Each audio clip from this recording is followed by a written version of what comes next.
Hello, and welcome back to the Making Fire podcast. This is a podcast where two longtime besties talk about their favorite TV show, Survivor.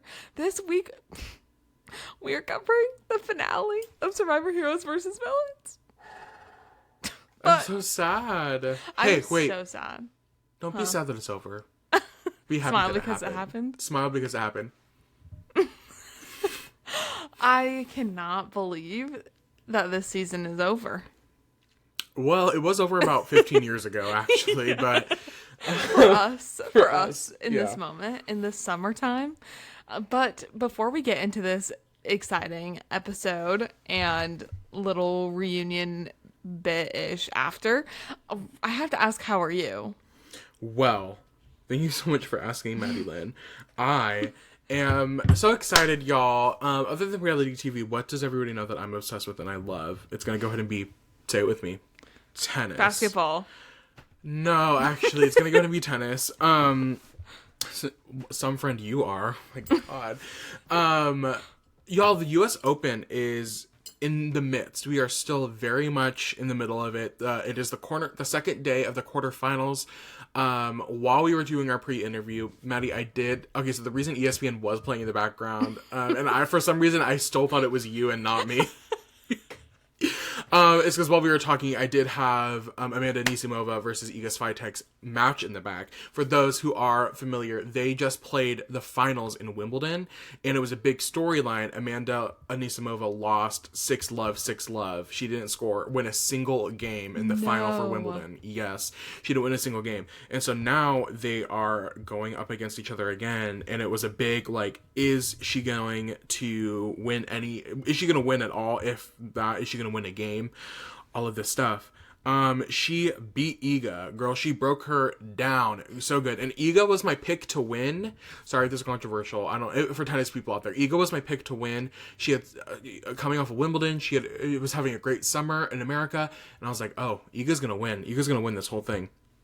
And she made it to the quarterfinals, but she did not win because Amanda Anisimova just beat her. So I'm so excited to say. But this year's U.S. Open, I feel like, has been very drama-filled. There's been a lot of stuff going on. Yelena Ostapenko versus Taylor Townsend fighting. Well, it wasn't really a fight. It was Yelena Ostapenko being a bitter, sore loser and honestly racist to Taylor Townsend. And Did you see this? No. Yelena, who is a white woman, Taylor, who is a Black American woman, Taylor beat Yelena, and Yelena was like, you have no class, you're disgusting, you're uneducated. Isn't that so icky? And she was like, so just unnecessary too. Right. What does that have to do with with tennis? Right. And so then after Taylor was very cool, calm, and collected about it. Obviously it went up. It was the main article on ESPN that day. Everybody was talking about it. It was it made it outside of the tennis world. People were talking about this. Yelena's always been sort of a bitter person. I've always kind of liked her because she is kind of bitter and a lot of drama, but I was like, this crossed the line for me. It was just a little too much. Awful. I know it is awful. But there was drama surrounding that. Naomi Osaka is on her rise this year. She is finally back. People are back. People are saying that she's back, that she really has a good chance of winning the whole thing. The last time she made it past week one in a Grand Slam, she won the whole thing. So who knows if that'll happen for this time. Sorry, y'all. I do mostly watch women's tennis. Sorry to the men, but the men are kind of boring to me. Of course, Jannik Sinner and Carlos Alcaraz, they're doing great, whatever. But yeah, a lot of the men have been dropping out for medical reasons. A lot of them have been medically retiring. There was 3 in one day the other day, 3 or 4. I was like, this is so boring. I feel bad to people who are paying a lot of money to go see these games and then they don't even finish. I think those are the big storylines that I can think of. But the Naomi Osaka and Coco Gauff whole thing that was all over my TikTok and got me so interested in it. Now I'm okay, I need to get into it because not only their story, their individual stories. Right. I didn't even realize like the fashion of it all. Right. Like it's Coco and her New Balance, New Balance kill it every year. Naomi's been killing it with her and her Labubus. I was gonna say her Labubus. Her and her little Labubus. They've been killing the game. But it's just been a fun on the women's side. The men's side has been a little boring, but the women always do what they got to do, and they've been carrying the tournament, in my opinion. For those wondering, my pick to win for the men, I know this is controversial because everybody's going to be like, it has to be Yannick or Carlos. Like, literally, there are no other options. I got to say, and I'm not a huge stan, but I do think this is going to be Novak Djokovic's 25th Grand Slam. And I know that's crazy to say. Again, I'm not a huge Novak stan, but I just feel like he had a better draw. There's just a bunch of context that goes into it. And now that Iga's out, I'm relying on Novak to win the US Open. So we'll see. But I want to cap this all off saying that I do have my new favorite Twitter account, and it does relate to tennis. I was sort of scrolling, sorry, I know, I have Twitter. Shoot me. And your favorite account isn't Star Updates? So true. This is going to go ahead and be my second favorite account. Their handle is going to go ahead and be at @tennishg_. What do you think the HG stands for, quickly? Hot guys. Hunger Games. It's going to go ahead and be Grand Slam Hunger Games, where this account treats the Grand Slams like Hunger Games. The video, it's gonna go one of their most recent videos, the Fallen of Round 4. Oh. And it has their video. Oh. That's Coco Gauff. Who's that? That's Elena Rybakina. And it just goes through all of them. And you get capital alerts. So yesterday, capital alert, District 20 has fallen. And then it's the two people, the woman who was ranked 20th and the man that was ranked 20th. They had here's a better picture. I wonder if this will work. Oh. But it's all of the ranked seeds. Yeah. And you can see their partners. Oh my God. There's just like a little block, but they're all... Oh my God. I'm obsessed with this account. It has like, I mean, what? That post had like 1,000 likes, so it's not like popping off. It's a very niche account, obviously. Yeah. But I'm obsessed. Their most recent post after Amanda Anisimova won, they said, second seed Iga Swiatek is a set down to Amanda Anisimova. Talk to her mentor to donate vintage 1972 Hang in There Baby poster, valued at $74.98 on eBay. So mentorship, you know. Yeah. Anyway, that's accompanying everything. I was so excited to talk about this Twitter. I was like, oh, Maddie will be obsessed with it. But that's how I'm doing. Go watch the US Open. Go watch women's tennis, everybody. Mm-hmm. Maddie, how are you doing? I'm doing so good. I have another thing that people need to go watch. I think starting next week. The cast for Dancing with the Stars was announced today. I am so excited. I really am just so pumped about this cast. I have to call out my winner picks now. Well, maybe not winner pick, my favorite that I will be personally voting for every week, and that's going to be Ezra and Jordan Childs. Oh, for sure. That yeah, for sure. Obsessed with them already. I'm so glad that he gets a partner this year who's maybe a little bit more into it. Right. A little more interested in sort of being there. And there's so many iconic people on it. There's also been a lot of like, I don't know. I get annoyed with like fans sometimes. And like, sometimes I'm like, okay, I need to delete TikTok because people are just getting on my nerves. Like, people were really upset that Robert Irwin isn't paired with Riley. But I'm like, I don't think we should just give all of like the young popular guys to Riley. Like, just because she's young and popular. I don't know. I am glad that she didn't get paired with him, and that I feel like he's going to do really well with Whitney. It's also really exciting. His sister Bindi won like 10 years ago. Oh. And so this in America? Yeah, she was on Dancing with the Stars 10 years ago. Are you familiar with Strictly Come Dancing? Yes. Is it Strictly Come Dancing or is it Strictly Dancing? I think it's Strictly Come Dancing, maybe. They parody that show on RuPaul's Drag Race UK all the time. That's the really? Only reason that I know it exists. And you know who won last year? Who? So, are you familiar with Zoe Sugg? Of course. Joe Sugg. Joe Sugg's girlfriend. Oh. Is a pro on it. Oh. And she won. Oh. And her partner, I believe, is blind. So it was like a whole, like, really cool first time thing. Inclusivity. Yeah. Michelle Visage was also on that show. Sorry, now we're just rambling. Anyways, I'm so excited about Dancing with the Stars. Other interesting people, going back to our Traders coverage, Dylan Efron is on it. I'm actually excited. This is a space where I'm like, okay, I'm excited to have you in this. I think you'll be fun. I did see, literally right before I hopped on, I was eating a wing and I was scrolling through TikTok waiting to hop on, and there was a clip of Ezra was sitting behind Dylan in the Good Morning America interview. Yes, I saw And this. it panned to Dylan, and Ezra mouths, "He's so hot." And that's why I love Ezra, because he is just so real. Do you think Ezra's going to get a Jordan, a tattoo for Jordan? Oh, I hope so. She needs to have some iconic sort of line, though. Right. I'm really excited. I'm excited for Riley and her partner Scott from Pentatonics. I think they're going to be really good together, yeah. Okay. Can I share a quick story about Scott from Pentatonics? I'm sorry, we're getting off track. Yes. I did see him in Disneyland. Yes, I remember. I feel like you told me about this. I'm going to tell the story in the pod real quick because it's so embarrassing and I just have to say it. I was in middle school, and know how I say I saw him I did not formally meet him, but who did get to meet him? My younger brother.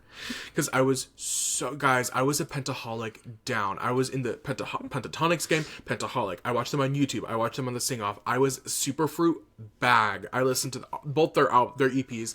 Y'all, I was deep in it. Y'all don't get it like I get it. Y'all weren't there like I was there. Mm-hmm. I saw Scott Hoying and his now husband at Disneyland, and I was shaking in my boots. I was like, oh my god. I was like, oh my god, I got the cardigan. Oh my god. You know that. Anyway, and I was like, oh my god, I can't believe it. And then my mom was like, go up and get a picture. I was like, no, I'm really scared. I can't ask for a picture. And then Reese, my younger brother, was like, I'll go ask for a picture. And then Reese went up and took a picture with him. And then we were waiting for the tram to go back to the parking lot. And then the tram came and I couldn't get a picture with him. And I was crying. And my mom was like, it's okay. Maybe when we get off, we'll ask him for another picture. And then him and his husband booked it back to their car, and we could not do it. And then I was so mad at Reese because I knew Reese was not in it like I was in it. That actually broke my heart. To the point now where Reese doesn't even remember his name. Reese tells the story, or the story gets brought up, and Reese is like, yeah, the guy from Pentatonics. And I was like, put some respect on Scott Hoying's name. Thank you very much. Wow, what a devastating story. I hope you get to meet him again. I really come back from that. It was a really low moment for me, but I've really bounced back.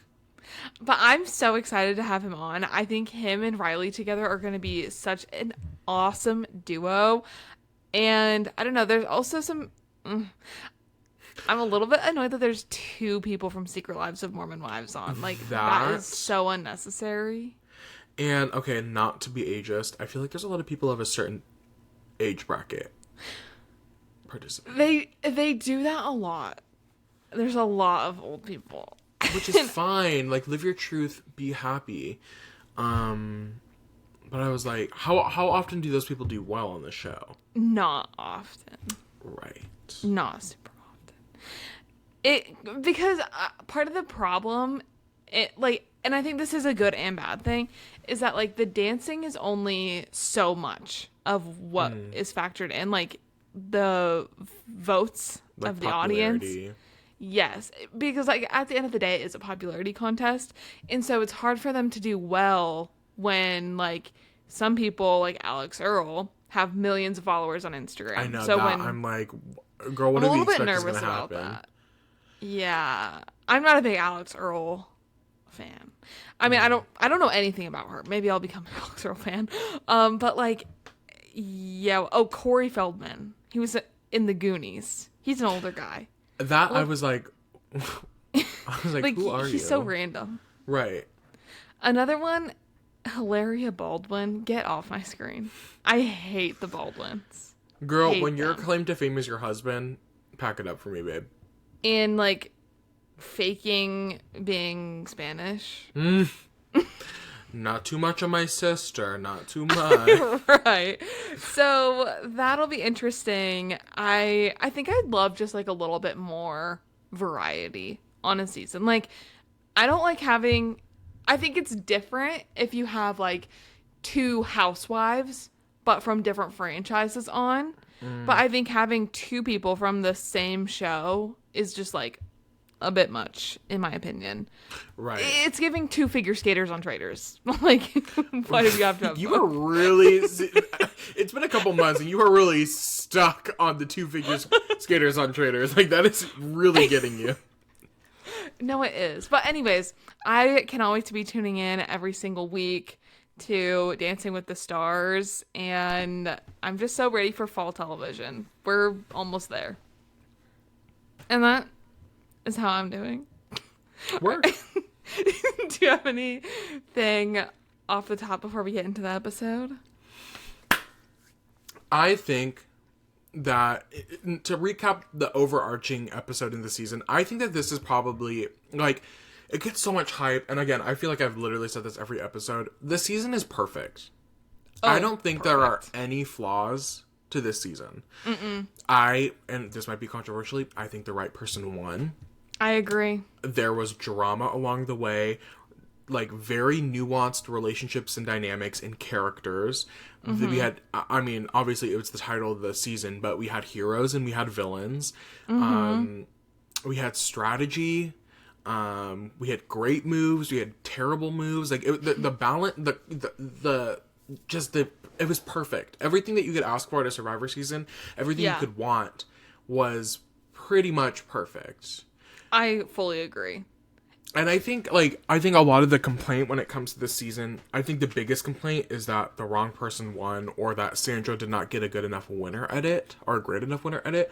But I think you just have to watch it in a very specific lens. Because I think this happens sometimes where it's not necessarily, I think most notably in Russell's first season, that sometimes they're not telling the story of why someone won. They're instead telling the story of why someone lost. And I do... That is so insightful. So true. And I think that Sandra is very deserving in her win. And I think the last 3 episodes, I think, really show why she wins this season. Yeah. But ultimately, I think a lot of the storyline is why Parvati and Russell lose to Sandra. That is sort of the overarching, even though they get more screen time and Parvati, whatever. I think the winner was justified. I think the edit, arguably, you could argue is justified.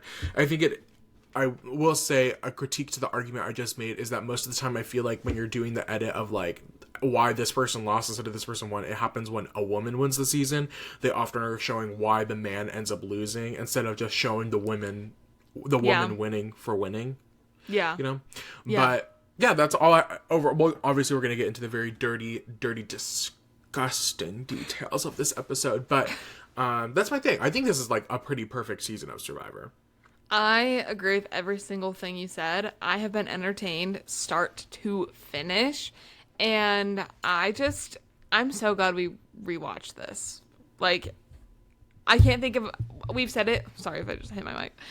We've said it a bunch throughout the season, but I can't think of a more perfect season to watch prior to season 50 coming up. I know. This is just oh my god, it's Survivor. getting me so excited. Like, I'm like, oh, I hope, I cross my fingers and I manifest in everything that's listening to me right now that season 50 can match a quarter of what the season gave. Yes. Yeah. Too good. Well, let's get into it. We open on some shots from the premiere episode and get a little story of the season, the initial losing of the hero tribe, the power shift between Boston, Rob, and Russell, the damage that happened to the villains tribe after that, the iconic idol from JT to Russell, Parv's idol play, and then just sort of the events leading up to now. And we get a little breakdown of each player left, and their past season performances, and then their game this season. And I just loved it. Loved this. I'm so sorry to say it, and this is how I know that I'm just a nerd for the show, that I got emotional. And this is probably my third time watching this episode specifically, but I'm like, oh my god, like the way that they edited this is, I'm like, this is the perfect TV. This is a perfect episode of TV. Like, not only is this a perfect season of Survivor in general, but this episode of TV specifically, I'm like, from start to finish, the whole hour and 30 minutes, I'm like, this is, like, this edit. Oh my god, I got emotional watching it. I'm like, this is what I want on Survivor 50. Please There's so much give depth me this. to it. Yes, and I love when Survivor appreciates its lore in a Survivor way. Like, I don't know if that makes sense. Like, in the new era, I feel like sometimes when we reminisce on the past, it doesn't feel as like I don't know, it feels different. You know what I'm saying? It's different a lot of times because, like, they like to do this thing where they'll, like, quiz the players on the past, or like they make it like a gamey thing and less of like an appreciation for what happened thing. It feels like we, in the new era of Survivor, we are looking at the past 40 seasons from a bird's eye view. Yeah. And we're like, this has happened. Where Survivor, like season 20, it felt more involved and ingrained into the lore of Survivor. Like, season 20 was airing, and it's like they knew that this was going to be a piece of Survivor history, so they were appreciating it as it came out. Yeah. Like, they were like, this is history. We're making history. This is history. This is herstory. Hashtag herstory. I went up to the CEO's office at Disney and told them that I wanted to make history, and that's what this is. Anyway, yeah, you phrased it perfectly. I think that's a good, like, difference on why it feels different now. Yeah. Well, getting into this game, we get back to camp after Rupert was voted out and Sandra's idol play for herself. And Russell is just on his whole high horse again, talking about how Sandra's idol play was worthless. It was bad strategy. And Parvati's like, no, you have to admit, like, it was a good move. Or like, I understand why she did it. I don't think it was a bad play, and you did the exact same thing, Russell. Right. I love when they both clocked him for that. And he's like, yeah, and it was a bad move. I'm like, you are so just... I'm so over you. I literally... When someone says, I want whatever she's having, this is who they're talking about. They're talking about Russell Hands. Ew. Like, I'm like, what delusional drink are you drinking? Right. Bottle that up and sell it on the side of the street, because I'm telling you, the girls will go crazy for it. I don't know if he's ever sort of had his marbles, but they have been officially lost these past few episodes. Like, they are nowhere to be seen. They're burning in the fire with his hat by the end. Like, they're gone. And Parvati has a good point too. She's like, I'm pretty sure she says this, or maybe Sandra does. Like, you can't just micromanage everyone this entire time and, like, expect to know all the information all the time. Like, I mean, even Sandra's like, you had an idol and I didn't know about it, so what's the difference here? Right. And yeah, there's also conflict between Parvati and Russell because he thinks that she knew about the idol and lied to him, and she's like, no, I didn't, and he's a toddler, so that's that. Do you think... Now hear me out. This might be crazy. I know Russell is a married man, or at least at that point was. I don't know what his current marital status is. Do you think Russell had a little bit of a crush on Parvati Shallow? Probably. And that's why he was so obsessive over her working with him and her doing things for him. Like, probably. I will say my big asterisk for this whole season, my personal one that I'm like, oh, the one thing that I'm like, it is a little, is there the underlying tone of misogyny throughout the whole season. Yes. Like, the underlying tone of the women will never be as good as us. I'm like, girl, they ran circles around you. The women this season literally ran circles around all of the men. Every single man there. And obviously, like, we see this play out because Russell gets no votes in the end. So it works out, like, the men were able to, like, admit their faults, but... Well, he wasn't. That's for sure. Yeah, for sure. But that's right. Just like that, and like the way he talks to Parvati and Sandra, I'm just like, oh god, it's gross. Yeah, he is gross. Yeah. The next morning, we open on them getting tree mail, and Russell says in a confessional that if Colby doesn't win today, then he's getting voted out, but it wouldn't be a bad thing if Parvati had to go because he doesn't really want to sit in the final 3 with her. He'd rather sit with Jerry and Sandra because then the jury would have to give him the Would million. have to. They have to. There's simply no other option if Parvati's out of there. So. And when Jerry... Do we think Jerry... We can get there later. Sorry. Okay. I'm jumping ahead. At the immunity challenge, it's the same one from the finale in China, which was a really fun little callback for us. For us personally, and I think they made that specifically for us. They're like, hey, many years from now, there will be a podcast that covered China last, and so this is going to like round that out for them, right. Our summer thing. So the challenge is they have to balance a pole and gradually stack dishes on it, and if you drop your dishes, you lose. Sandra wobbles and drops first, then Jerry, then Russell, and it comes down to Parvati and Colby. But Colby drops. Good for Colby, though. Yeah, this was... I mean, he really, in the moment where he needed this challenge the most, he was able to at least perform as best as he could, outdo the others. But good for Parv. Hey. Good for Parv. Hey. And I'll celebrate her for that. I'm glad she beat Colby at least. Right. You can't give him that at the very end. Right. After the challenge, it's obvious that it's Colby going home. So he decides to sort of gather everyone and say, you know what? I tried to break the villains up, but I failed. And I fumbled that immunity today. So it's going to be me. Let's just have a good last day. And everyone pats him on the back and they're like, hey, you put up a good fight, buddy. You put up a good fight. But then he has this sort of weird emotional confessional after this where he says that he's convinced them all that he was quitting, but one thing Colby Donaldson is a quitter. And he didn't mean that. So he's going to make one more final attempt at saving himself. So he goes up to Russell and pitches voting Sandra out so that in the challenge tomorrow, they have more of a shot of preventing Parvati from getting immunity. Right. Based on, sorry, what challenge performance? I was going to say, our coach, Colby, I don't I don't know if this is the argument to make. The heart was there, and I appreciate you not 100% backing down, but yeah, I don't know if that was the right way to go about what you wanted to go about this episode. Right.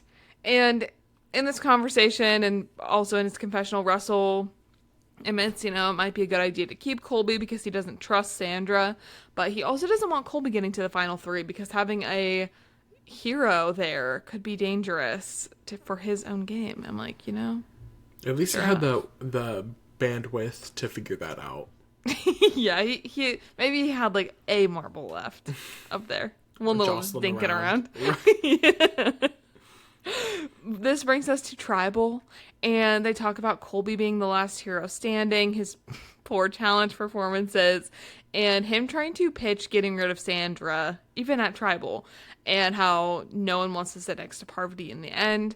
And they all sort of talk about not trusting or believing anyone in the game at this point, and how all of the alliances and trust and all of that is sort of unfolding at the end of the game here. But we get to the vote, and it's Colby. I think, it's the easiest thing. Would Colby have had all the heroes' votes? I don't think he would have had Candace's vote. Mm-hmm.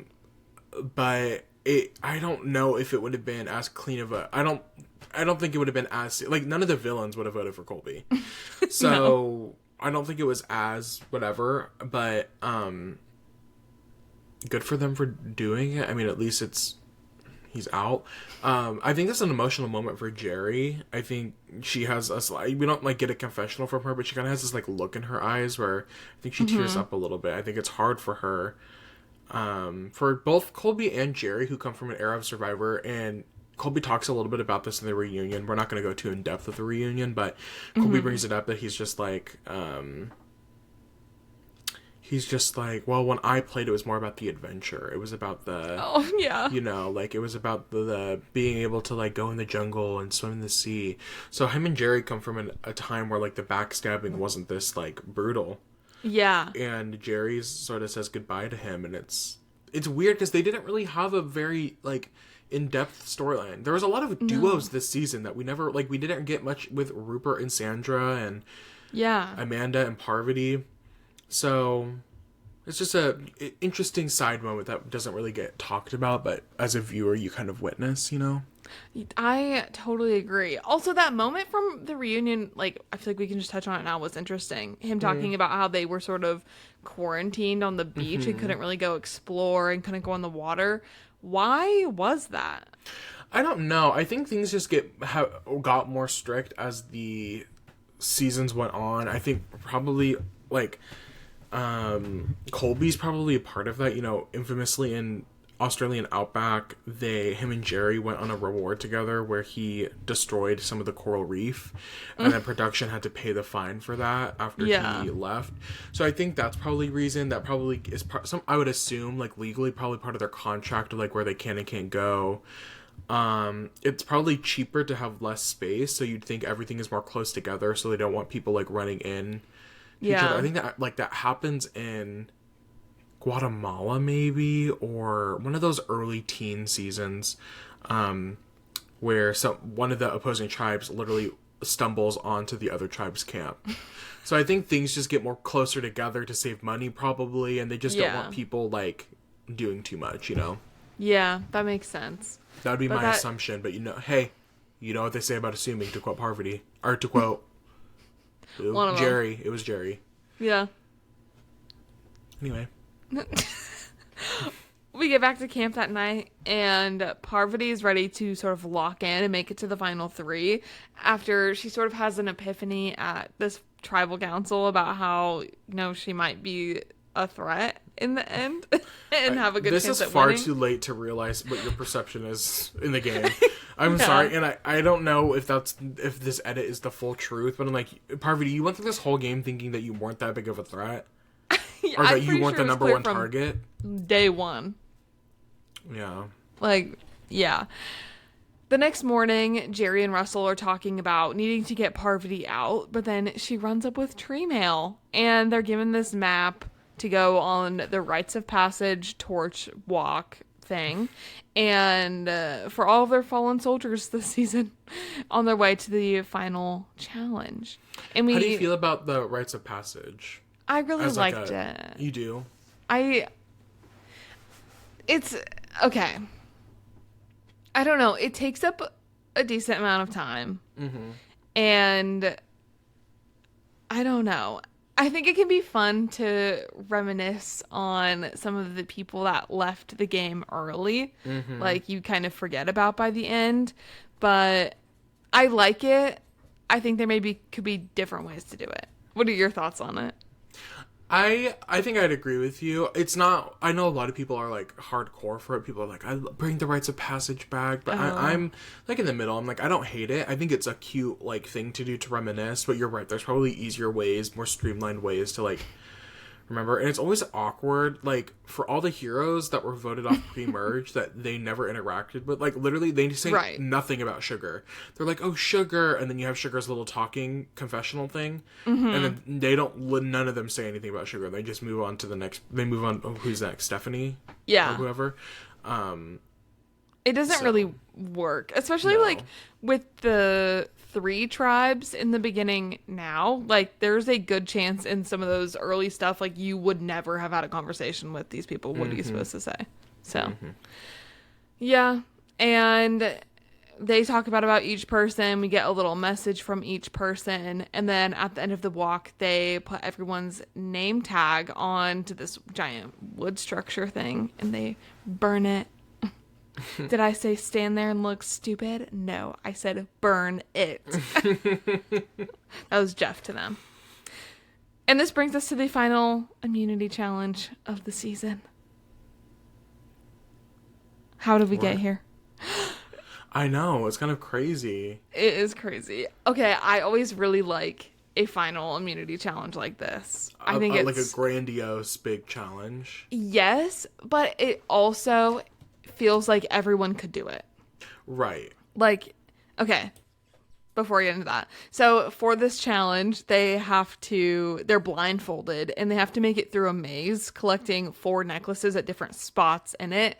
And there's little like guideposts with an arrow on it to mark them that they have to feel with their hands. And the first one out of the maze and to this pole that has the immunity necklace on it wins. And I like it because even though Sandra doesn't do great in the challenge, like I think it really evens the playing field at the end. Right. Like this isn't physical. It's a pretty universally accessible challenge. Yes, and so I really like that. And it comes down to a really crazy ending, actually. Parvati, Russell, and Jerry are all in the final area at the exact same time. But it ends up Russell gets the necklace first and wins immunity. There's a point where he kind of got physical with Parvati. I was like, oh, put your hands down. It was gross. Oh, you're a grown man. Put your hands down. Yeah, when it like came down to them, like when they were getting to the end, I was like, you're done. That's gross. Get out of here, please. Sandra at one point tries to take the necklace off of Parvati. Yes. It was just a silly challenge. I love Sandra. I don't think she always...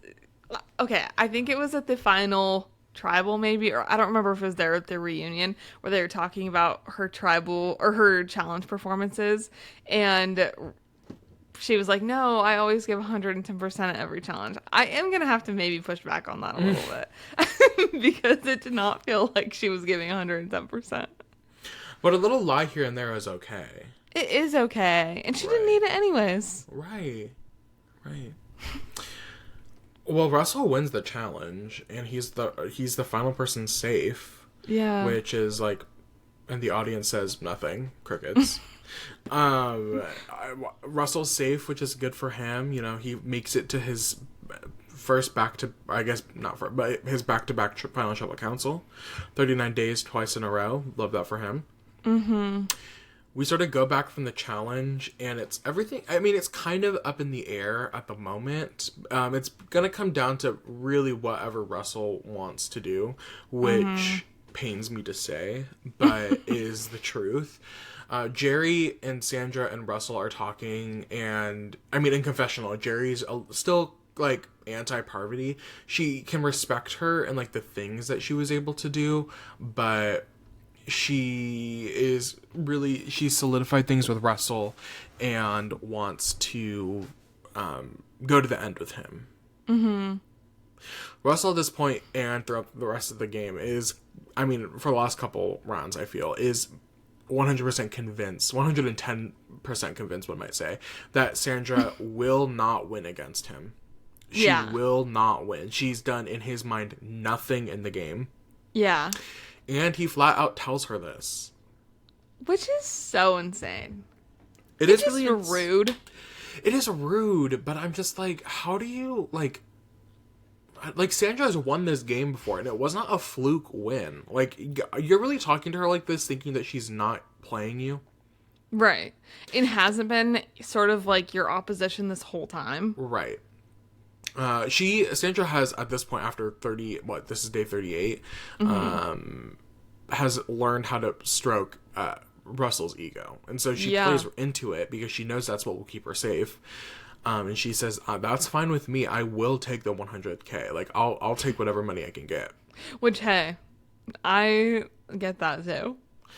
She has an iconic confessional. I could argue probably her top 3 iconic, like, of her all confessionals of all time, if not the most iconic of this season, where she says, Russell is keeping you around because I'll never get a single vote. But I don't know about that. It's the way she says that part that is so, but I don't know about that. Good for her. That's my queen right there. That's my shit right there. She is like, it's just too good. She knows that Russell, like, that the odds are, to quote tennis HG _, the odds are in her favor. Yeah. Also, wait, can we go back to the beginning of this? And that's something I touched on, the fact that I said tennis HG and you immediately thought hot guys. What is that about? Wait, can we go back to that real quick? Because what was that about? What do you think that's about? That felt slightly homophobic, I have to say. No, I was trying to be an ally. Oh, got it. Okay, that makes sense. No, that makes sense. Got it. I was Sorry trying I to doubted support you. you, Sorry if I that was doubted the you, case. Diva. Sorry I doubted you. I should have been there from the beginning. I think maybe that's an account that you should start then. Oh, maybe. I'll look into it and I'll get back to y'all. Okay. Maybe I'll start another podcast. We'll see. Russell pulls Jerry aside and tells her that him and Sandra are good to the final 3. And he thinks that, he tells Jerry that Parvati thinks that Jerry is the foe. And Jerry's a little bit like, what does that mean? Jerry's like, wait a minute. But Russell's like, hey, that's just what has to happen. Mm-hmm. Russell then pulls Parvati aside and says, for sure, I want to take Sandra to the end with us. And Parvati's like, wait. No, Parvati says, now you wait a minute. Because this is not... She said, let's think about this. She said, wait, let's think about this because I don't think you're fully thinking about it. And Parvati's like, Sandra will immediately get Courtney, Amanda, and Candace's vote. Yeah. And Russell's like, I don't think that's the case. I don't think she has those votes instantly unlocked. So, again, the ego, not thinking about the big picture. No. He really is only focusing on himself the entire time. Right. Which is so interesting. And he continues to do that even after watching the season. I know. In the reunion, I'm just like, this is so... I don't know. It's a man's world. It's a man being a man. Yeah, unfortunately. So then Russell pulls Parvati aside and says that he would rather have Jerry on the jury over Sandra because he's gonna for sure get Jerry's vote and he would like that locked in. And then Parvati's like, well, what if she doesn't vote for you? What if she votes for Sandra? Yeah. Russell cannot fathom the fact that he is not getting everybody's votes. He cannot like imagine it. No. And he's so he even thinks, obviously, that he won his last season, too. Like, he thinks that he is just the best of the best. I don't know. I'm like, I think, and not to, like, not to say that he's right, but I do think part of him, well, he says at the reunion, not to keep jumping back and forth, but he's just like, well, like, I played basically one straight game of Survivor. Like, I went back to back. Yeah. And I think that has a lot to do with it. I think if he had time to go home, watch his first season, I think that majorly would... I don't know majorly, because when he comes back for the third and then the fourth time, when he comes back on Australian Survivor, he doesn't really change his game, even after years of watching himself. You know what I mean? Well, maybe like a normal person would watch maybe how people react to his sort of play style. And have maybe, and this might be controversial, some reflection. Yes, exactly. Personal. That's, what I was thinking. Right. You know, maybe a normal person would do that. But... And I think Russell has proven that he's anything but. Yeah. Anything, but. Russell thinks that Parvati's push to vote Sandra off is like a ploy. He's like, oh, like, why would you even he's like, oh, I know, she wants Sandra out because she doesn't even think she can beat Sandra. That's how bad she played this game. God forbid someone just have a different opinion from you. Right. Like, I really need to know how you got from point A to point B. Like, that is a crazy, oh, I know. She can't beat Sandra, and she doesn't want... She wants to get second over Sandra. Because there's no way she's beating me. Huh? What? Come again? Come again, babe? That, like... I want what you're drinking. Like, I need to be as delusional as this. I think that's part of the reason why he gets so far in Survivor. At least these 2 times. The next 2 times, he barely gets far. But... like, I think why it works for him the first 2 times is his delusion, I think, it protects him a little bit. Mm-hmm. Yeah. Russell says that the best option for him winning is sitting with Jerry and Sandra. And... sorry. There's so many names, so much going on, a lot of back and forth. Russell says the best option for him is sitting with Jerry and Sandra, and Parvati flat out says that is not the case. Sandra will win. Yeah. she's like, Sandra will win if it's the three of you. And he just doesn't think that's true. I feel like Russell... imagine that at all. And see, what I was thinking... I feel like Russell has... What I was thinking... Like, you know how babies have object permanence? Yeah. I think Russell has that in the sense of the game where if he thinks that if a plan did not involve him, or if a plan did not happen in front of his eyes, that it does not exist. The gameplay does not exist. Like, if I hold up my blanket in front of me right now, I've disappeared. I disappeared. I can't possibly be behind it. He is fully convinced that Sandra and Jerry did nothing in this game. Mind you, Jerry was a key vote for Russell multiple times. Yeah. Russell's plans would not have worked without Jerry. So even just that in itself is... She didn't do nothing. Right. And Sandra was his clear opposition throughout the whole post-merge. Like, she was constantly fighting against him. So I'm just like, it gives object permanence in the sense that I'm like, he just doesn't believe that things happen. And I'm like, girl, just because it was against you or didn't involve you doesn't mean it didn't happen. Exactly. Just an interesting, I don't know why, but yeah, interesting way to look at it. Sandra, or we go to Tribal, and there's a lot of Sandra separating herself. Yeah. Final Tribal has started. Final Tribal started before Final Tribal even started. Like, she was sitting there and she was making sure the jury knew that she has been against Russell from day one. She wants the jury to know that he does not like her and she does not like him, and they don't trust each other. Mm-hmm. Parvati plays, and again, this is one of those key moments where I'm like, Parvati really needed to distance herself, but she instead plays into his hand and doubles down and says that she and him have been connected the whole way. Yeah, that was tough. It was tough. I don't think she realized how bad Russell's perception was. I think what she was trying to do was make it look like she was Russell's like leader, but it instead, it just attached herself to all of his actions. Mm-hmm. Which sucks. Yeah.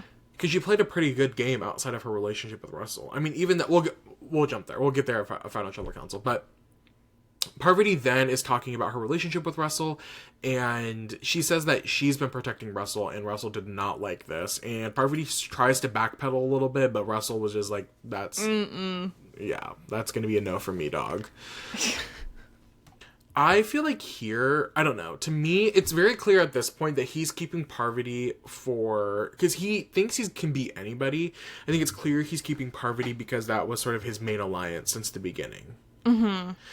I think at this point it would have been better. I don't think Russell would have won in any scenario, no matter who he was against, but I think it would have helped him in Final Tribal Council or in his perception of the jury had he voted Parvati out here, because then it would have made things seem less personal. I feel like if he gets rid of his number one ally, Parvati, the jury's like, oh, that's just flat out his game. Like, he will get rid of anybody, which makes a little bit more sense. But he instead kept his ally. And when you have 8 other people who you have promised things to and had friendships with, basically everybody on the jury at some point you were an ally with and then you voted them out. Yeah. Like, either commit to it all the way or don't. Right. Play a different game. Right. So now you have Danielle and you have JT and you have Coach, you have all these people who are like, oh, you said you liked me and then you voted me out, and then you could have done it to Parvati, but you didn't. So why is Parvati better than me? Why was that relationship better? Yeah, it feels personal. So I think it would have been better for his perception had he made that boot. And in the end with Jerry, that's an extra vote right there that he just showed once again. I'm just using you. Right.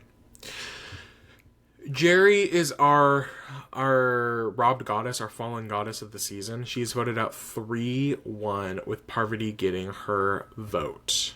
Mm-hmm. She's very clearly mad at Russell after she gets voted out, because she hugs him and she says, I can't wait to hear this story later. She said, I can't wait to see how this turns out. I can't wait to see how this turns out. And we pan out. Jerry's torch is snuffed. She leaves, and we see Russell, Sandra, and Parvati sitting there, the final three.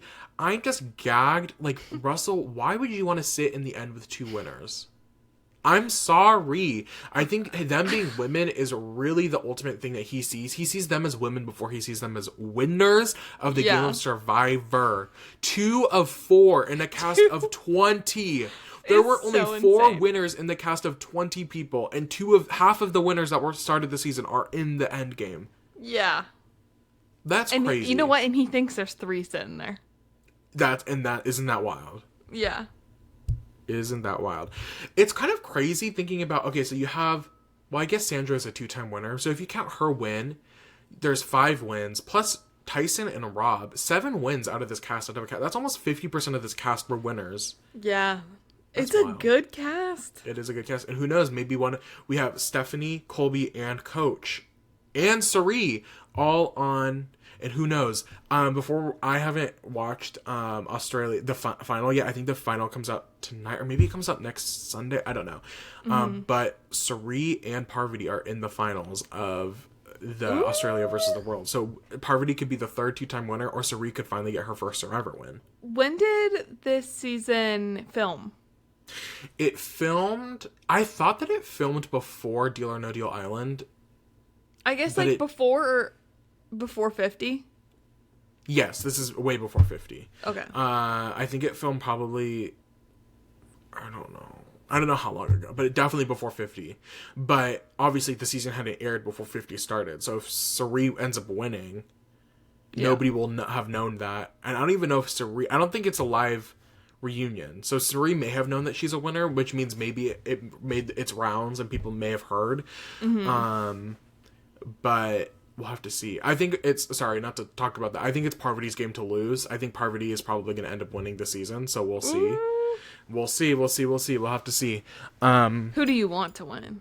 I would love Sari to win, but Parvati hasn't had a single vote cast against her in the whole season. Dang. I know, and she's won like 2 immunity challenges. She found an idol. She has another advantage. Like, she's been really playing. I mean, her and Sari have both been playing. Sari, it has not been lacking. But I think that Sari...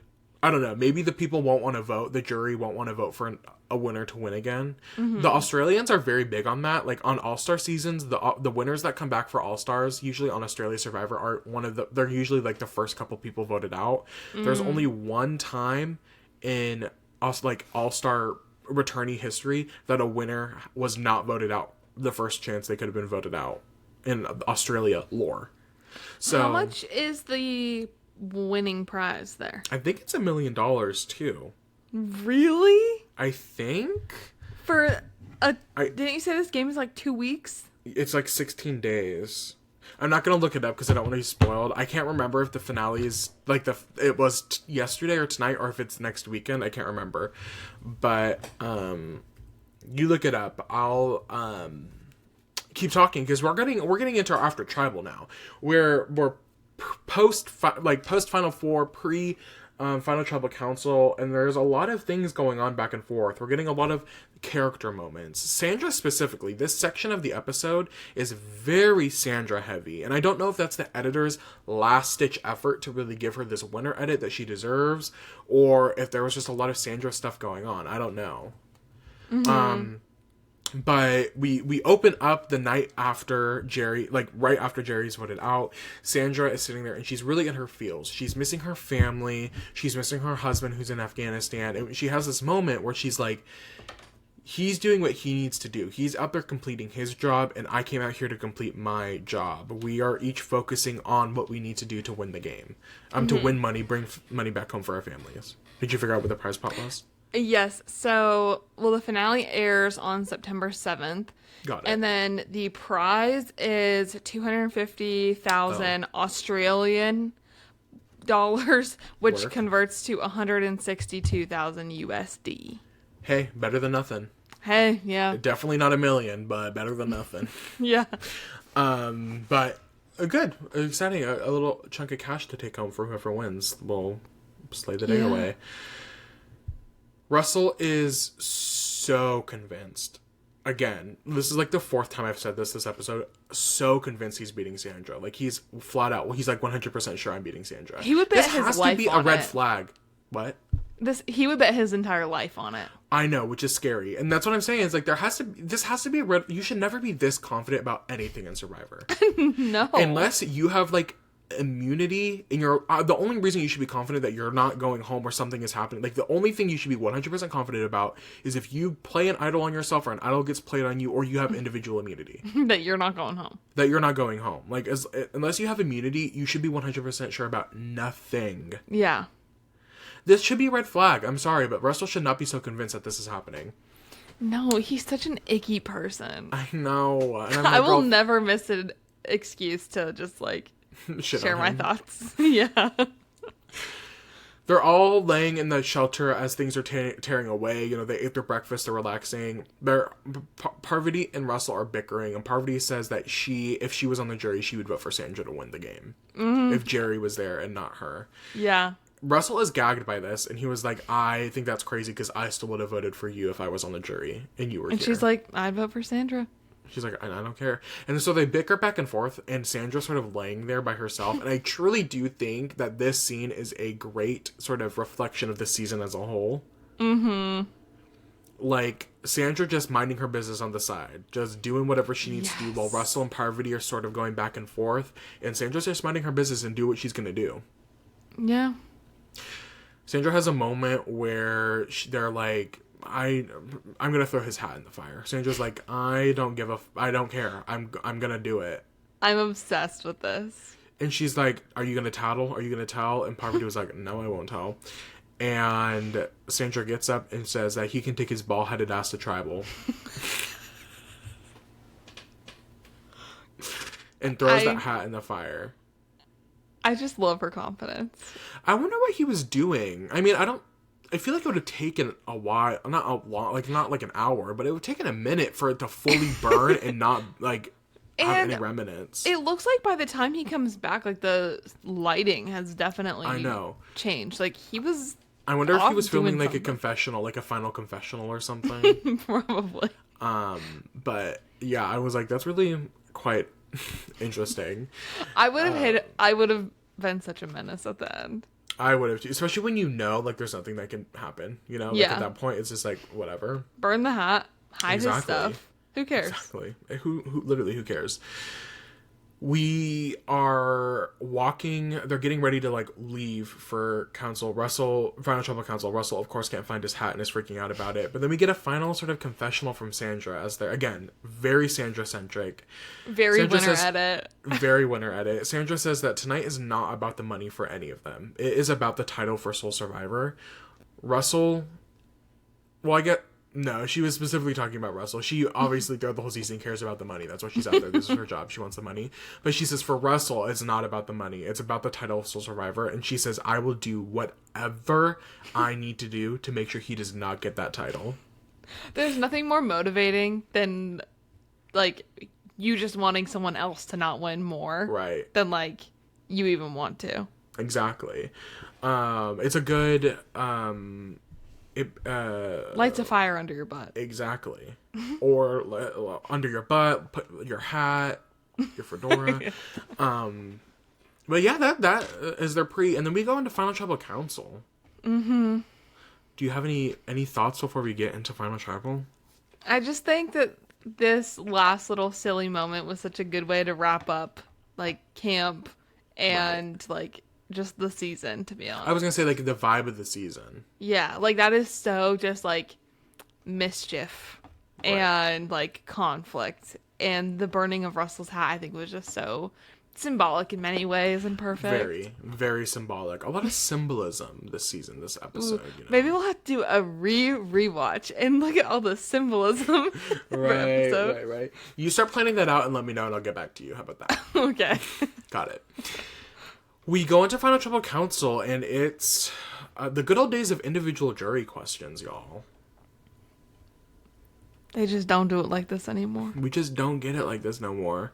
I don't want to spend too much time on the individual questions. I'll skim through. I wrote out a lot of notes, but I'm not going to read everything, but they're asked to start with their opening statements. Sandra, broadly, hers is about how she was left by herself. Her alliance was wiped out before the merge, and she was sort of left to fend by herself, and she did a great job at navigating the game by herself. Russell's opening statement is about how there was basically no luck involved with his game. He played hard from the beginning, and every single decision he made was a hard, risky decision, but it was intentional. There was no luck. And he says that he's sorry if he hurt any feelings, but, girl, that's how we know you're not sorry. He did what he had to do to get to the end. So sorry if people feel hurt, but it was just part of the game. Parvati talks about how she had a huge threat level from day one, and she didn't even realize how big it was. And she talks about using Russell as a shield. Russell was her little pet. And she says how she ultimately played the best social, strategic, and physical game. And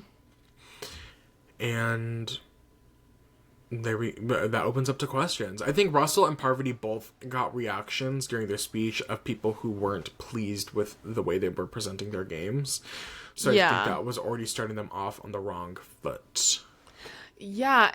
And, like, Russell, I think, like, not only is his social game non-existent and, like, wanting to actually do well at the end, but then I think he didn't even own it well. Yeah. Like, he it would be different. It well at all. It'd be different if he was like, well, this is my game, and, like, I'm sticking to it. But instead, he's just so... I don't know. He doesn't do a good job defending it. He doesn't do a good job presenting it, and I think that's what you're saying, but I also think he does a bad job doubling down. I think specifically when we get to Danielle's question, where the jury is really wanting to give him wiggle room. They're like, please do not be so hardcore on your decisions. Like, please tell us that you regret something, or that your actions were not your intentions. Or whatever, but he doubles down so hard that it's kind of repulsive to the jury. They're like, I we can't reward you for you're doubling down on your bad gameplay. We literally cannot reward you for that. And we're telling you we don't like it, right? And then you're still not doing anything about it. Yeah, it's wild. Let's start with the questions. Colby's sort of overarching thing is he's mad at Russell for saying that no luck was involved and calls him delusional to Russell's face. He's like, you're delusional if you think no luck was involved. He asks Parvati about her strategic plays and sort of separating herself from Russell. And she says that she had to fight harder than everything and harder than everybody. She had to make the hard moves, and each move she made was inherently risky. So there was a lot of risk involved in their game, but it ended up working out for her because it got her here. Yeah. Coach doesn't have a question. He just sort of gives a speech, shit-talking the three of them. So coach-coded. Right, and he ends it up talking about how he, as a Christian man of Christian faith, will rise above everything. Girl, shut up! No, like, shut up. Like, actually, wait. No, actually, shut up. Like, I don't give a damn. Shut up. Real. That's what would have been my response to you. I'd be like, fuck your vote. I don't care. Shut up. Vote for Jeff. I don't care. Vote for God at this point. Right. Vote for God. Vote for yourself at the end of the day. At the end of the day, like, leave me alone. Amanda... This is Amanda's first jury question. Good for her. She's really turning it out. Amanda asks Sandra for a better first and last. Sorry. So true. Don't manifest that. Don't put that out in the air. Last until, like, up to present day. So true. In the future, she has 3 more returns where she wins all 3. Well, yeah, so actually this is going to be her final jury question ever. Right, yeah, you're right. I guess it's not her final, it's not her final tribal council, like... No, appearance. just first and last time on the jury. Because she wins her next one. She's actually, you guys don't know this, but the producers actually reached out to us about planning out season 51, 52. 52 is going to be a coach season, and Amanda is one of the coaches coming back, and she does end up winning that season unanimously. Yes, they're planning it out to give her not only a 3-time win, but in a row. Right. And they wanted our feedback on that. Right. So 52 is sort of her first win, and then they do Winners at War for the special season 53. And then she wins Winners at War, and then she comes back for Legends, the special 54th season of Survivor, and she wins that season as well. We're gonna have 3 returning seasons in a row. Four out of 5 in consecutive order. Right. So that's just something to look forward to. And I'm on the edge of my seat. To see how this turns out. Yeah. Amanda asks her question. She asks Sandra for a better view of her strategy. Mm-hmm. And Sandra basically is like, I wish I had better strategy. Like, I really wanted to work with all of the heroes, but nobody would work with me. And that really, like, hurt my ability to do the maximum strategy I wanted to do. I think that this is a very risky answer to this question. Basically yes. Blaming it on the jury for the reason that she was unable to play a very strategic game. But it was so honest that they couldn't even disagree with it. That's what I think. I think the honesty in the statement is really what rooted well for a lot of the jurors, specifically a lot of the heroes, because a lot of them value honesty. And a lot of them are self-aware enough to know that Sandra is right. They should never have trusted Russell. Russell is the reason why they're out. And that she's proven herself as somebody that should have been trustworthy and wanted their best interest. Yeah. Courtney, in a similar vein, asks Sandra about her loyalty. She's like, I need you to talk about how loyal you are so the jury can understand that. And get a better idea of your game. Mm-hmm. And Sandra emphasizes that she's loyal to the soil. She will fight for the people she works with till her death. Like, she will do that. And I think Amanda's question and Courtney's question back to back is the double downing, I think, is really what projects her to the lead at this point. It is hitting that point home. It is hitting the point home. And they really, like, Sandra is like, not only should you have trusted me because I always strategically had your best interest, but socially, I would have never backstabbed you. And I promise you, hindsight is 20/20, but you can trust and believe that I always would have had your best interest in heart. And I always would have worked with you. Mm-hmm. So it's, reiterating the important stuff. JT's question asks Russell about his positioning in the game. He basically asks everybody about their positioning in the game and how they feel they were perceived and how well they position themselves. I think this is Danielle's question, I think, ultimately loses Russell everything. Like, I don't think anybody was ever going to vote for Russell, but Danielle's really was the final nail in the coffin. This was not a great answer either. Russell thinks that Russell's like, I think I positioned myself great because the jury respects him and respects the moves that he did. And they should respect him. And I'm like, this is one of the worst answers you could give at any final tribal council. You should never tell the jury how they should feel about your game. How they should feel about your game. Especially when you had a hand in voting them out. Right. Like, it's just bad. Like, they're like, it's basically being like, yeah, well, you deserve to be out. Right. Like, yeah. Yeah, well, sucks to suck, actually. Literally sucks to suck.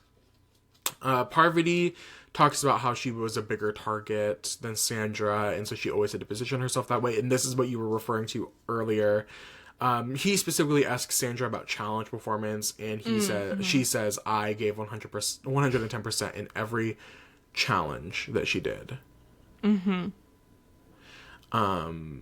Russell pops in. She at one point, so then she sort of merged this question back to, like, nailing it in, where she was like, if you had worked with me, like, at that challenge, if I had known that you were giving Russell that idol, I would have told you to stop. Like, I would have, like, intercepted that happening. And JT's like, I'm very comfortable with this move that I made. Like, I'm laying in my bed. And Russell tries to defend himself in the move and say, like, XYZ, and JT's just like, no, you need to lie in your bed and your decisions that you made. Like, you need to deal with the repercussions of your actions, just like I'm here outside of the game dealing with the repercussions of my actions. Yeah. So he was not liking that Russell was not taking a moment. Danielle's question, the losing question, was basically, she was begging Russell to like, change anything about your game. Anything. Would you change how you interacted with us? Would you bathe more? Would you bathe more? Would you maybe, like, never talk again? Would you Like, except your balding head. Except the fact that you're a great representative for the bald community. Like, you really are great representation at the end of the day. And Russell doubles down and says, nope. I don't regret nothing. He says, every move that I made got me to this point. And this is, again, to hop over the reunion, I think Boston Bob really emphasizes as well that Russell plays a very good game to get to the end. He does not play a very good winning game. Right. And that is upsetting for Russell. Not for us. Hey. But Jerry hops on now and says that she's 100% undecided. And she asks Russell to clarify why she was voted out. Russell lies straight to Jerry's face and is like, I voted you out because you would have done better in front of the jury than me. And Parvati says, actually, Ellen, that's not the truth. That's not the truth. I did invite you to my birthday. I did invite you to my birthday, and he did in fact vote you out because he said he 100% had your vote. So now what? Yeah. So now what? It was, I just, like, Russell had no idea what he was getting into with these girls. Like, he truly had no idea. No. Jerry, okay, and then this is where Jerry loses me just a moment, and I was like, Jerry, okay, sit down. I was like, you ate that first half, but go sit down. Jerry's upset with Sandra, because Sandra this whole time has been claiming loyalty. And Jerry's like, Sandra, you're claiming loyalty, but you blindsided me last night. Like, I didn't know I was going home. Jerry, let's flash back to the Boston Rob vote and the fact that you single-handedly are the reason that Sandra's whole alliance got knocked out one by one by one by one. What loyalty would she ever have to you? That's what I'm saying. We never saw them being close. Like, no.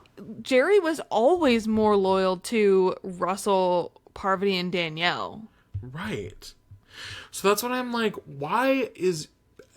Sandra clearly said that she was loyal to the people she was working with. You guys did not have a working relationship. No.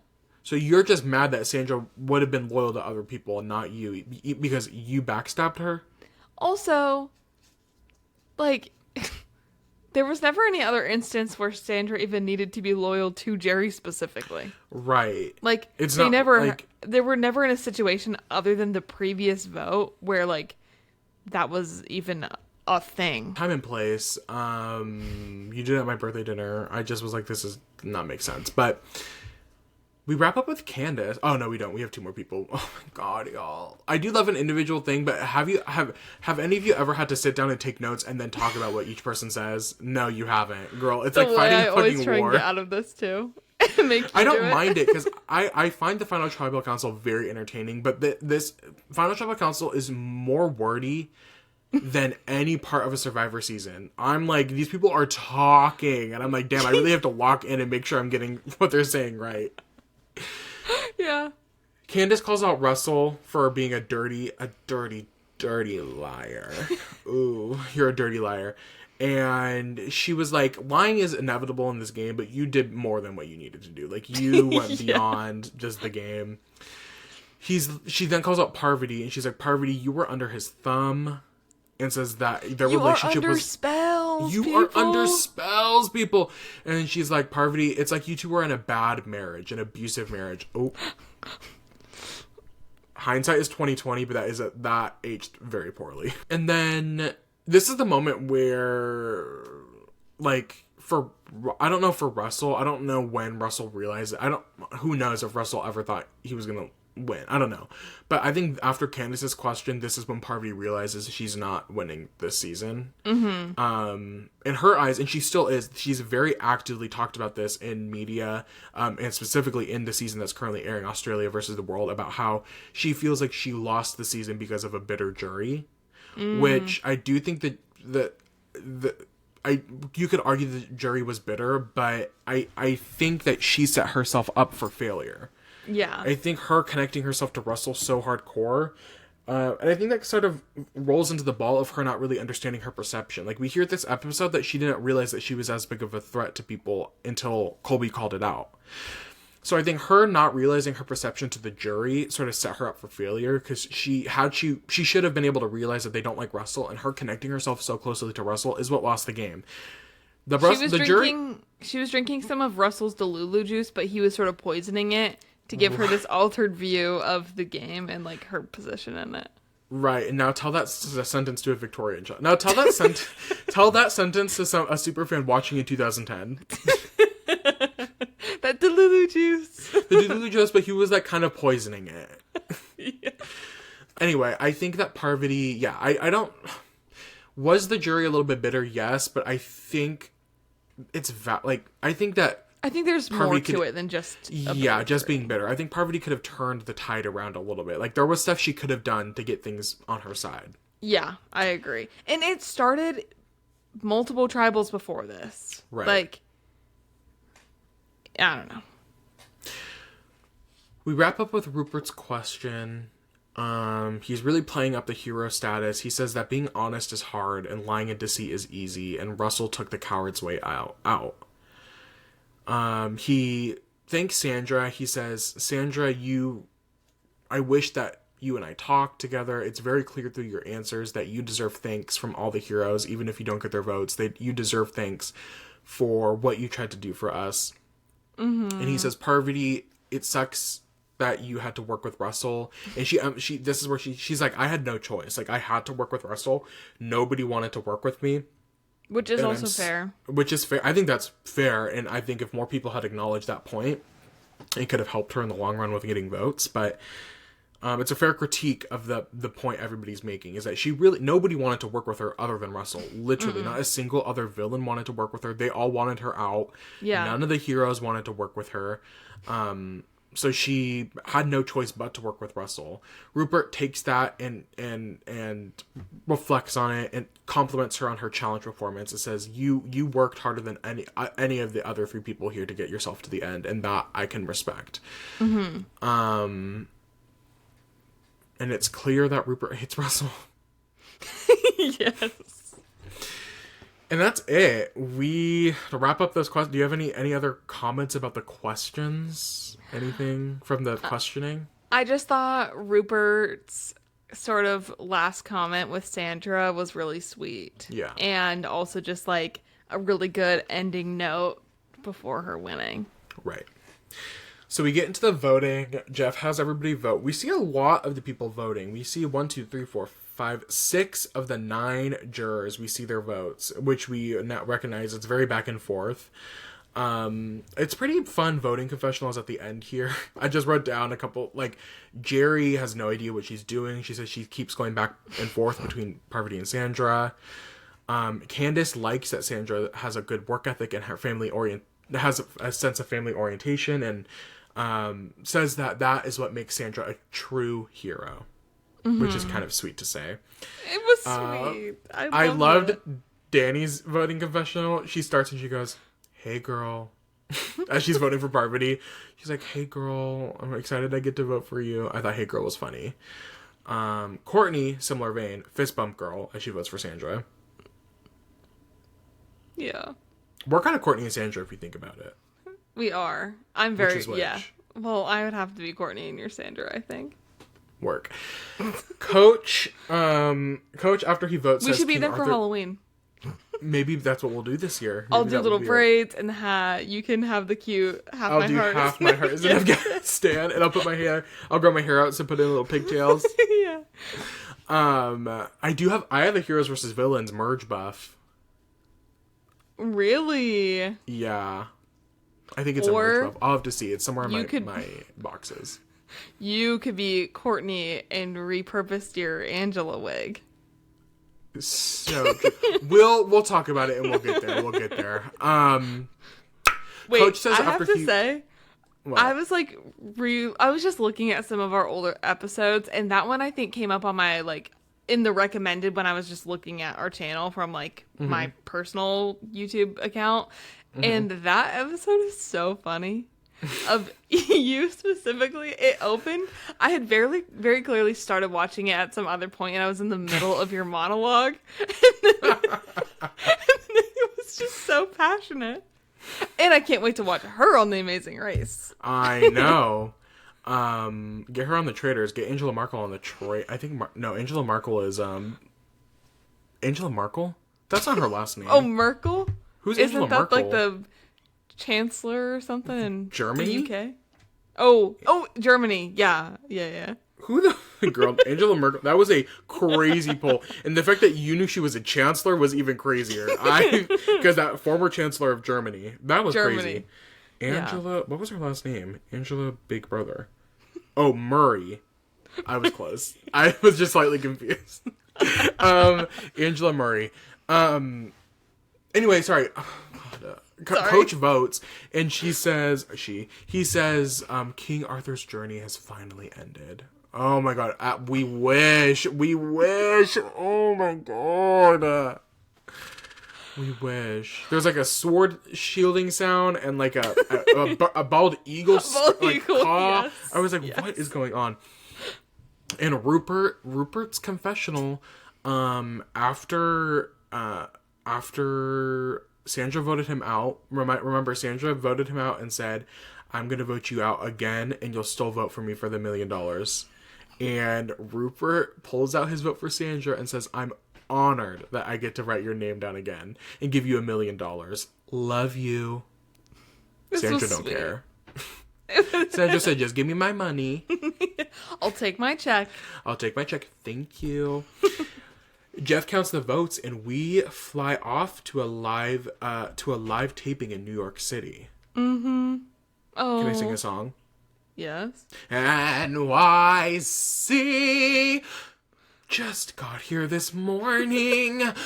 $3, 2 bags, 1 me. Have you heard that song before? Yes. Okay. Did Jeff sing that when I sort of pulled up? I just did. I just sang it. Well, because they're going to New York to read the votes. No, I understand that. Yeah, so I just sang it because. Well, I was saying no. The joke was is that. I think you're confused. No, I think you're confused. Actually, let's just end the podcast and start from the beginning because I think you're confused. Let's start over. We're in New York. We read the votes. Live audience clapping is so crazy. Also, why did I think? In my memory, I'm like, Survivor finales would be packed. Why was it the smallest auditorium I've ever seen? I was like, why are there not a lot of people in this building? I feel like it was bigger in other times. I think so too. And I'm like, most of these people got paid to be like, most of these people are not Survivor fans. They're just paid seat fillers, which is crazy.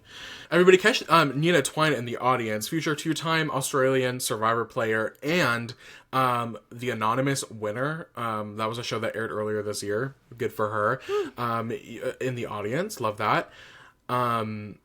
Even in this moment, Jeff lets us, the audience, know that in 2010, as this was airing, it was like people were like, "This is the best season of Survivor that's ever happened." Yeah, and it's crazy that it's true to this day. And it really, like, it hasn't been topped after 29 more seasons. This season hasn't been topped. Is kind of crazy. Yeah.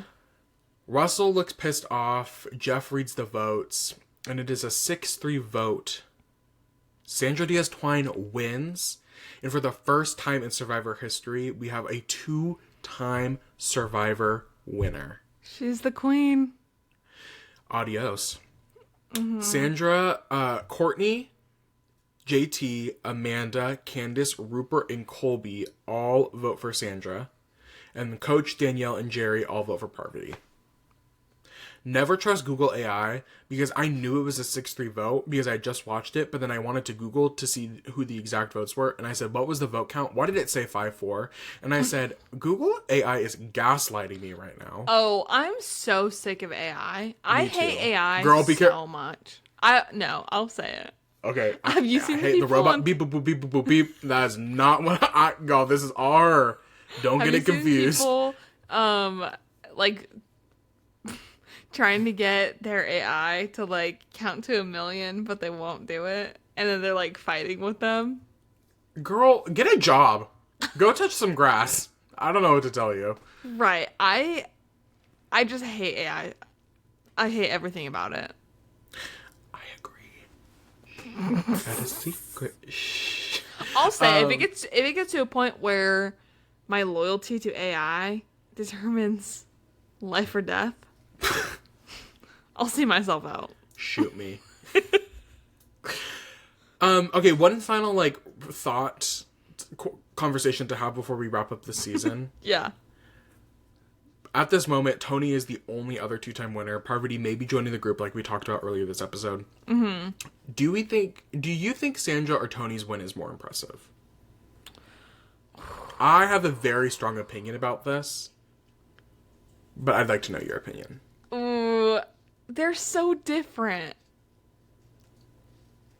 What do you think? You think Sandra? My opinion is I think Sandra's win is more... Okay, I think Sandra's win is more impressive. Do I think... Yeah, carry on. I'd argue Tony played a better game. Yes. Tony was on a... Whoever won that season was going to be... Other than Sandra, whoever won that season was going to be a 2-time winner, no matter how it played out. Mm-hmm. Sandra would have been a 3-time winner, which is good for her. Whoever won, it was going to be that way. Yeah. Sandra went in with only 3 other winners. Point. And that, to me, is why... Do I think Tony's game is more impressive? Maybe. I have to rewatch Winners at War. Yeah. But I just think inherently Sandra's game is... that her win, just looking at the ability to win for a second time, Sandra's, to me, in itself is a better win. Because she was not playing with 19 other winners. I fully agree with that. Yes. I wasn't thinking about opinion. It as in, like, his second win, the context of it. Right. Yeah. No, I agree. Did Tony play a better game? Probably. But this is my opinion. I've had this even before the winner was announced for Winners at War. I was literally like, whoever wins the season, it won't be as impressive as Sandra's second win. I fully agree. Like, managing to win a second time on a cast with people who have not won at all is so impressive. I think it's impressive. And I know Sandra, I don't know. Sandra is obviously like on the Mount Rushmore queen. I still, this just might be me being a Sandra stan. I just don't think she gets the respect she deserves. I truly don't. Agree. I think people respect her as a character and part of Survivor lore, but I'm like... Respect her as a winner. A winner, and her game deserves more credit. Yeah. She wouldn't be a 2-time winner if she wasn't doing something right. Right. Right. Like, okay, you win one season, I still think, like, as Tom says in the reunion, like, the person that wins deserves the win. Right. But, like, to do it a second time, like, you just can't argue with that. And they might not respect it because her game arguably is not flashy. She does not play a flashy game of Survivor, at least the first 2 times around. I think it changes as her target changes when she comes back for her next couple seasons. I think her image shifts drastically. Mm-hmm. But the first 2 seasons she played are not flashy. And in a game, specifically Heroes versus Villains, when you're surrounded by players who play flashy, when you're literally playing next to Russell and Parvati who play the flashiest games of the season, yes, it can look like your game is not on par. But that's what's good about her game. She knows what she needs to do to win. Yeah. I know, I'm sorry. It sounds like I'm defending her to you. I don't know if the audience... I don't know. Well, to our TikTok audience. Sure. Sure. But that wraps up this season. Sorry, this episode's gotten a little long. The reunion was fine. There was no... Russell was really heated. It was a lot of Russell being mad. It was a lot of Jeff having to, like, baby Russell into giving him actual answers on things. Like... that. It was I'm sorry. Icky. I'm sorry to say, Jeff is a bad interviewer. I know the reunion is only 30 minutes, and there's a lot of things to get to. Jeff, let somebody finish answering a question challenge. Like... And cut Russell off. Like, right. Stop asking him things. Why did you keep having to rephrase how you were asking the question? If Russell's not answering it, move on. There are more important and more intelligent and coherent people to talk to. Right. Russell says that there should be an America vote, and Sandra says that he still wouldn't have won, and says that the only people that like him, and then she counts all of the 1, 2, 3, 4. Those are the only people. Yeah. Russell does ultimately end up winning the Sprint Fan Favorite Award. It's a different time, y'all. It's a different time between him and Rupert. Girl, he can have it, I guess. But yeah, sorry, that wrap up. This episode's gone long. Wraps up the season. Again, not to beat a dead horse, but literally such an amazing season of Survivor. Well, also voted, we got up until that point, I don't know if there's a moment that tops it, the stupidest moment stupidest move So true. of all of Survivor, JT's little love letter. I'm sure there's at least one thing in the new era that tops that. No shade to the new era, but y'all new era players be a little rough and tumble sometimes. Yeah.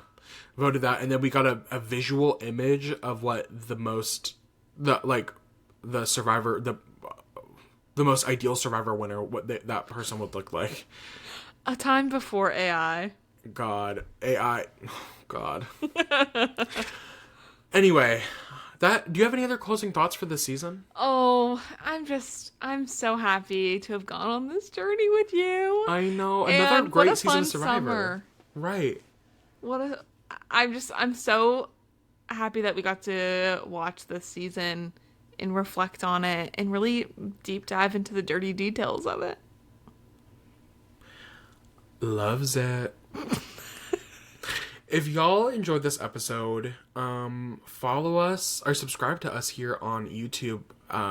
Like and comment. We are prepping for Survivor 49 coverage. In the next couple weeks, we will obviously be covering the premiere of Survivor 49.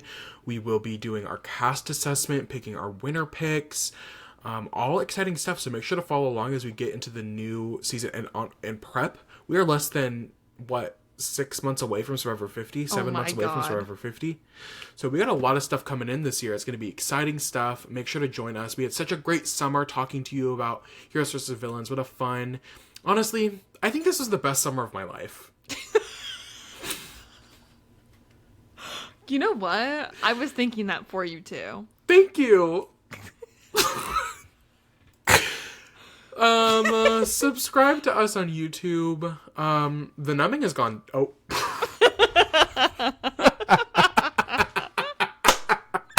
Y'all, I can feel my lipping. I think it looks better. It looks better, right? I was gonna say I can't wait to watch this back and start at the beginning and then start at the end and see how it progressively gets worse. It feels better. It doesn't feel numb at all anymore. Guys, Riley got lip filler. I did get lip filler, you guys. Like, comment, subscribe to us on YouTube. If you want more content, you can follow us on TikTok and Instagram at MakingFirePod. Join us. Please join us. Follow us on TikTok. We love it over there. Follow along and join us for season 49. It'll be so fun. I can't wait. Bye. Thank you all for watching. Can't wait to see how this turns out. NYC. So we just got here this morning.